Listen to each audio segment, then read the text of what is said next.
You have freedom of speech, but what has happened is when they burn a flag, it agitates and تصريح خطير من رئيس الولايات المتحدة دونالد ترامب يفاجئ المنتخب المغربي بعد فوزه على أمريكا وإقصائها من كأس العالم، ويوبخ مدرب المنتخب الأمريكي ويسخر من ماكرون قبل مواجهة المغرب مع فرنسا.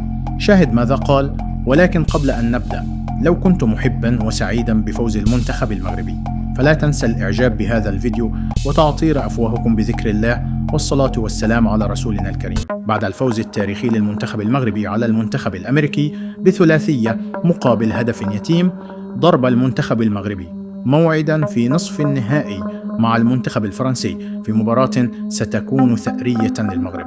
وفي أول تعليق للرئيس الأمريكي دونالد ترامب على خسارة المنتخب الأمريكي أمام المنتخب المغربي، أدلى بتصريحات على هامش مؤتمر السلام في شرم الشيخ المصرية، حيث قال الرئيس ترامب إنه شاهد بعض أجزاء هذه المباراة لأنه كان مشغولا، وقال إنه تفاجأ بقوة المنتخب المغربي الذي أحرز 3 أهداف في مرمى المنتخب الأمريكي، حيث وبخ ترامب أحد مساعديه قائلا: هل منتخبنا ليس لديه دفاع وحارس مرمى؟ كيف نهزم بهذه الهزيمة القاسية أمام المغرب؟ وأضاف ترامب: يجب طرد هذا المدرب فورا وإعادة هيكلة قطاع كرة القدم في الولايات المتحدة.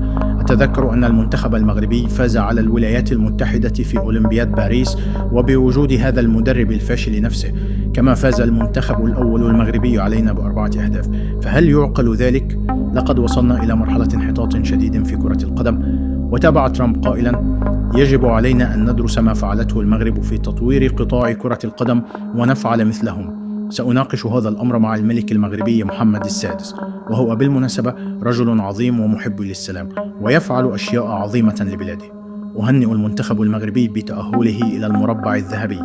كما تحدث ترامب مع الرئيس الفرنسي إيمانويل ماكرون قائلا له: الدور سيأتي عليكم في المباراة القادمة، فماذا ستفعلون أمام هذا المنتخب المغربي الذي فاز على إسبانيا والبرازيل والولايات المتحدة؟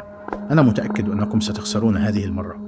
فرد عليه ماكرون قائلا: نحن عقدة المنتخب المغربي، لقد هزمناهم في المربع الذهبي في قطر. فقال له ترامب: أتذكر ذلك، لكنكم فزتم على المغرب بفضل الحكم المكسيكي، وأعتقد أنكم قدمتم له رشوة، أليس كذلك؟